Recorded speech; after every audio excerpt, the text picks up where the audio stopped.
जब से कान्हा का जन्म हुआ है ना, मैं तब से देख रही हूँ, तब से हम पे कोई भी संकट आती है ना, तो अचानक से कोई अपरिचित हमारी सहायता करने आ जाते हैं और जाते समय कान्हा की आज्ञा लेके जाते हैं और कभी कभी तो इसे प्रभु बोल के जाते हैं। बाबा संभालो। यशोदा, इस जानकी को चढ़ो है और विचित्र विचार तुम्हारे मन में है। अरे सब जानते हैं कि हमारा परिवार राजसी, तुम्हें पता ना चलता होगा पर हमारे कान्हा को सब राजकुमार ही समझते हैं देखकर, इसीलिए उसे सम्मान देने के लिए सब ऐसा ही करते हैं, और कोई बात ना है।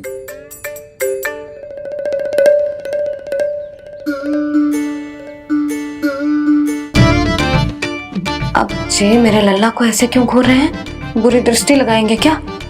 वैद्यराज जी, आपके सहायक तो गए, अब आप यहाँ क्यों? वो क्या है ना, मैं अपने रोगी का निरीक्षण करके पूरी तरह से संतुष्ट होकर ही जाता हूँ।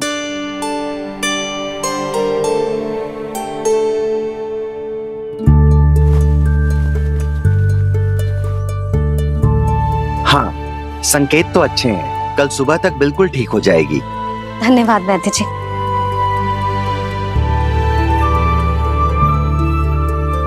बस तो फिर हम कल पकड़न पकड़ाई खेलेंगे जानकी।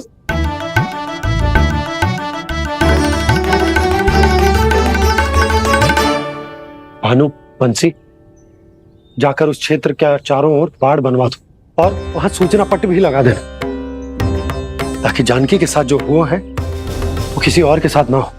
शीघ्र जाओ। जी ठीक है।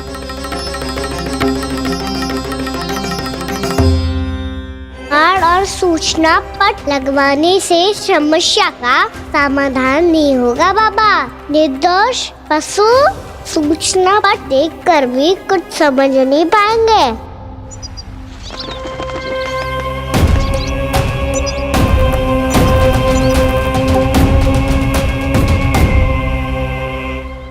तो तुम्हारे कहने का अर्थ यह है कि व्योमासुर मारा जा चुका है और वो बालक अब भी जीवित है। हाँ महाराज, मैंने गोप बालकों को कहते सुना था कि कृष्ण ने छलिया को मोक्ष दे दिया है, पर वृंदावन सुरक्षित नहीं है महाराज। वो एक बहुत बड़ी समस्या से जूझ रहे हैं। कैसी समस्या? गांव के निकट क्षेत्र में किसी विषैले सर्प का निवास है। उसके विष का प्रभाव इतना भयानक है महाराज, जैसे विष ना हो, स्वयं हलाहल हो। मेरी कोई भी औषधि रोगी का उपचार नहीं कर पा रही थी। निकट के क्षेत्र में कहां है वो सर्प? गोप मानते हैं कि वो सर्प गांव के निकट यमुना नदी के जल में रहता है। मुझे तो लगता है महाराज, ये कालिया नाग की कथा कोई किंवदंती या लोक श्रुति नहीं, एक सच्चाई है, एक विषैली सच्चाई।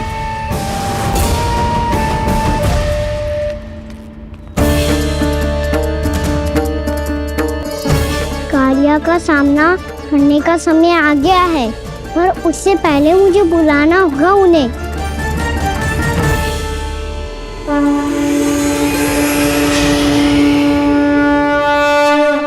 संसार के दारुण भय का नाश करने वाले, सभी कष्टों का हरण करने वाले, विश्व का समस्त ऐश्वर्य प्रदान करने वाले, कमल जैसे लोचन, मुख और चरणों वाले आजानुभुज श्री राम को मैं बार बार नमस्कार करता हूँ। आपदामपहर्तारं दातारं सर्व संपदाम लोकाभिरामं श्री रामं भूयो भूयो नमाम्यहम्। कागभूषोंडी कागभूषोंडी कागभूषोंडी। प्रभु क्षमा करें, मुझे जाना होगा।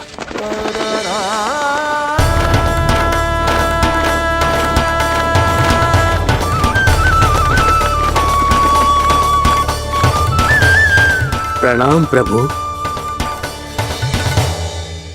अनेक बार मैं आपके दर्शनों के लिए आया प्रभु। कभी नंद भवन के झरोखों से आपके दर्शन करके चला जाता था, तो कभी दूर किसी वृक्ष की आड़ से आपको निहार लिया करता था। आज आपने स्वयं मुझे बुलाकर धन्य कर दिया प्रभु।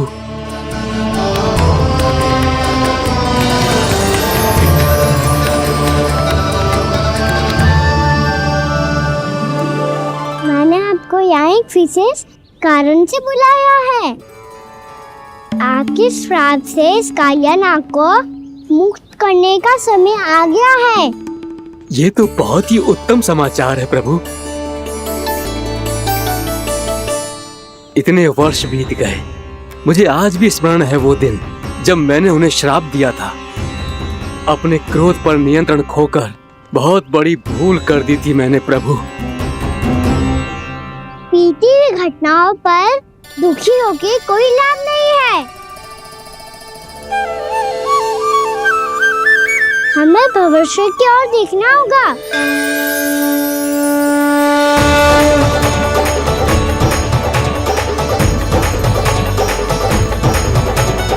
आदेश कीजिए प्रभु, क्या आज्ञा है आपकी? जब मैं कालिया नाग का सामना करने जाऊं, तो आप यही रहेगा। आपको अपने आप पता चल जाएगा कि कब क्या करना है।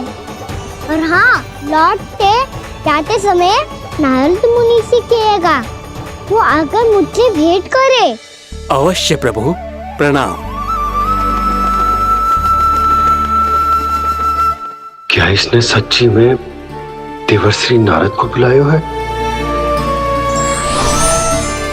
नारायण नारायण, आपको संदेश भेजने की आवश्यकता नहीं थी। आप स्मरण करते और मैं चला आता। तुम्हारा कल्याण हो नारद।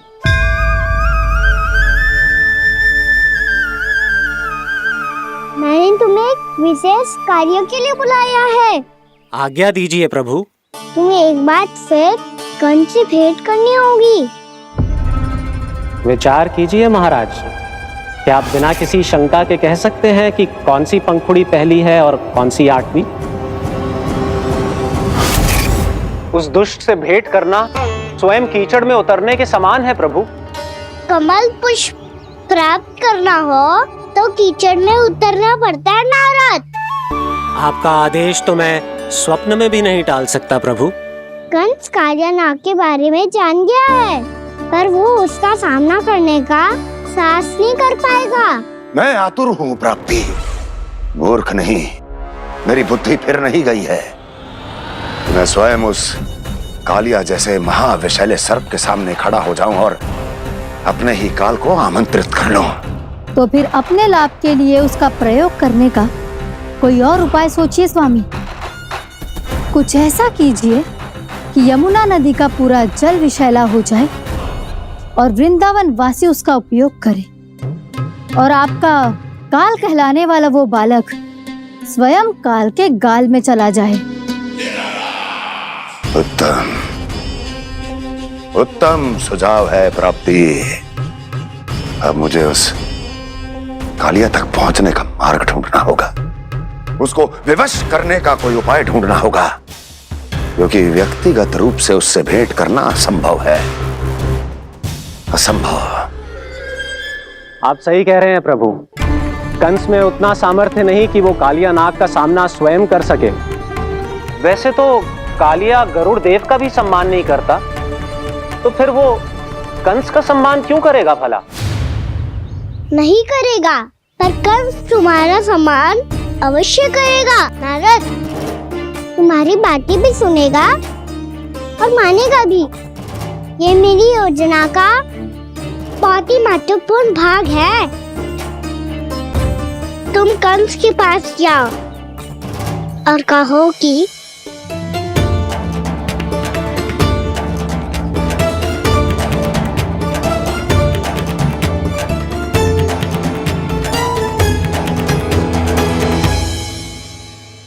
संतान अपने माता पिता को तीर्थ का सौभाग्य दिलाती, और मेरा लल्ला कितना महान कि उसने हमारे घर को ही तीर्थ बना दिया। ऐसा तीर्थ जहां मेरी आंखों के सामने भक्त और भगवान का मिलन हो रहा है। जो आज्ञा प्रभु।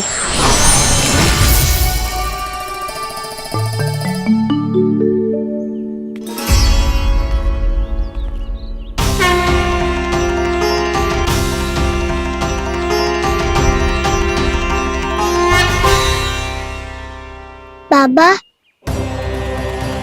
कान्हा, ये सब क्या चल रहा है?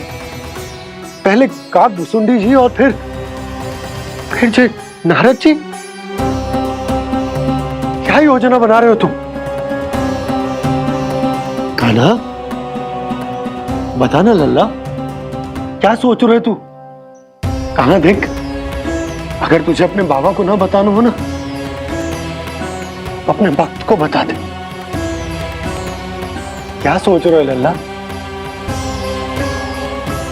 क्या करने वाले हो आप?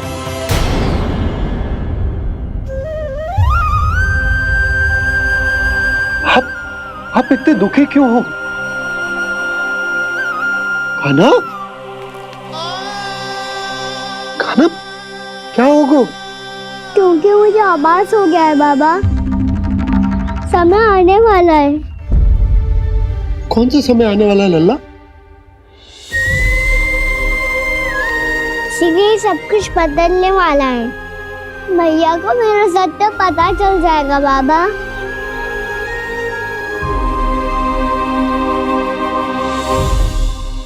पर लल्ला, इसका काक भुसुंडी और कालिया नाग से क्या संबंध है? ऐसा क्या हुआ था और क्या होने वाला है?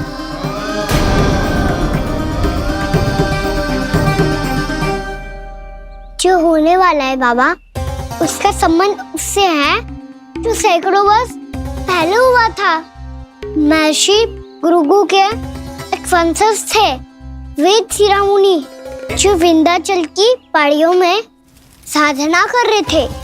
तभी वहाँ अश्वशिरा नाम के एक दूसरे मुनि आमंत्रण के बिना ही आ गए। कितना सुंदर और शांतिपूर्ण आश्रम है। यहाँ प्रभु की साधना करने में बहुत आनंद आएगा। शीघ्र ही अश्वशिरा मुनि उपस्थिति के कारण होने वाले व्यवधान से बाध्य होकर वेद शिरा मुनि ने अपनी आंखें खोली। कौन हो तुम और यहाँ क्या कर रहे हो? आपके आश्रम में बहुत शांति है मुनिवर। साधना करने के लिए बहुत ही उत्तम स्थान है ये।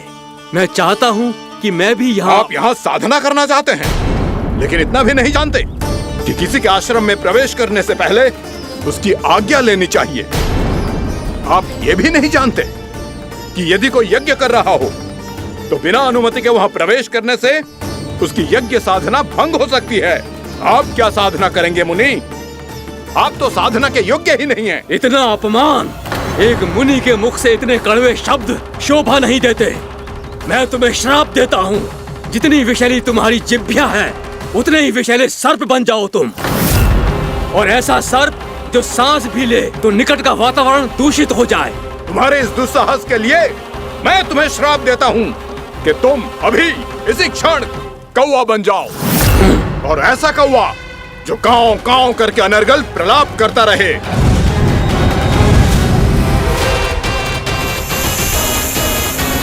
ये मैंने क्या किया? ये मैंने क्या किया? क्रोध के कारण दोनों ने एक दूसरे को श्राप दे दिया। पर दोनों ही मेरे भक्त थे, और भगवान होकर मैं अपने भक्तों को इतनी कठिनाई में कैसे देख सकता था।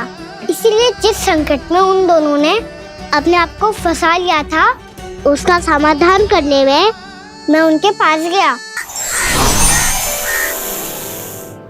देखिए ना प्रभु, ये क्या हो गया हमसे? हमारी रक्षा कीजिए प्रभु, मार्ग दिखाइए हमें।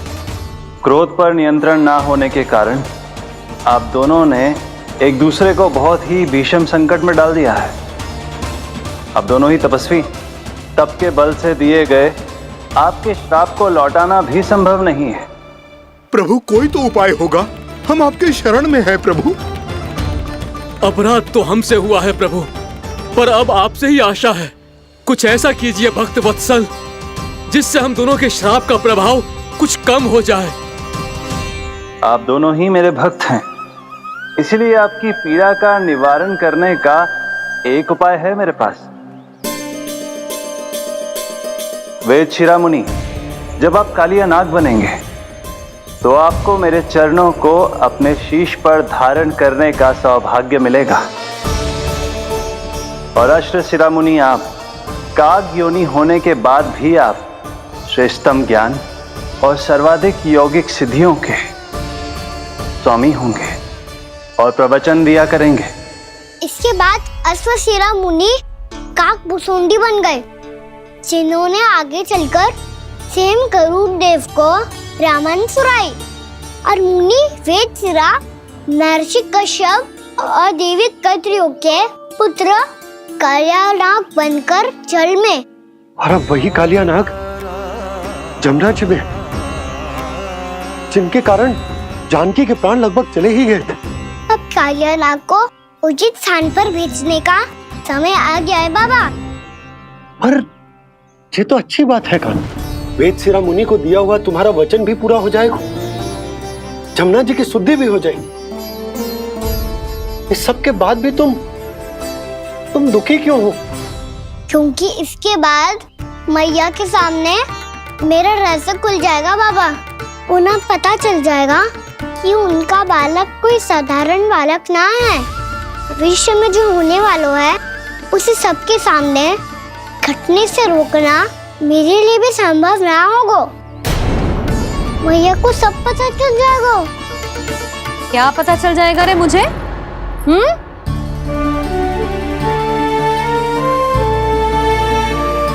यही कि सबसे अधिक प्रेम मैं आपसे ही करता हूँ।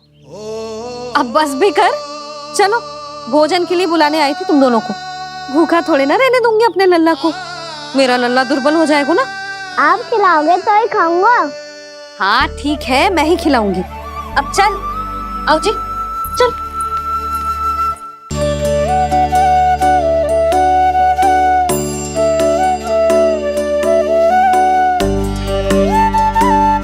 मैया खेलो ना मेरे साथ। मैया सुनो ना, मेरी बात ना मानोगी? अभी बहुत कार्य पड़े लल्ला, देख जानकी को औषधि भी देने जानो है ना। औषधि मैं दे दूंगा, फिर तो खेलोगी ना आप मेरे साथ? पिछले कुछ दिनों से अपनी मैया का अधिक से अधिक प्रेम पाने का प्रयास करो है कान्हा। इसका तो एक ही अर्थ हो सकता है कि कछु बहुत बड़ो होने वालो है। कान्हा रुक जा लल्ला। कान्हा क्यों तंग कर रहा है? मैया को पहन लेना। कान्हा, कान्हा,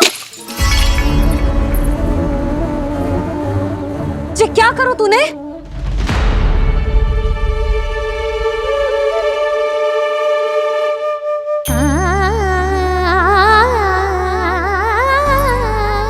अच्छा ठीक है, अब मुंह लटकाने की आवश्यकता ना है।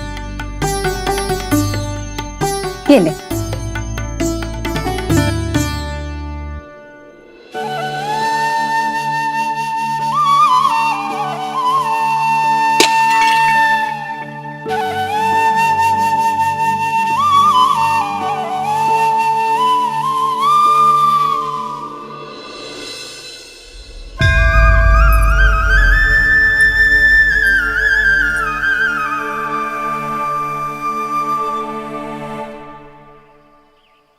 तंग करे मैया को खिजाए, खेले रूठे मनाए,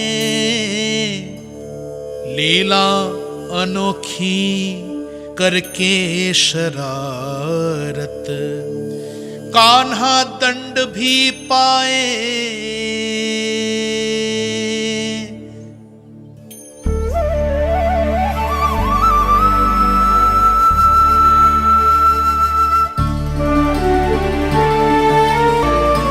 रूठना मनाना, खेलना खिलाना, पहले शरारत करके क्रोध दिलाना और फिर क्षमा मांग लेना, ये सब जानबूझकर कर रहे है कान्हा। जैसे जीवन भर के लिए अपनी मैया की ममता को अपने हृदय में समेट कर रखना चाहते हो। कैसे कैसे करूं उस कालिया से मित्रता, कैसे करूं उसका उपयोग?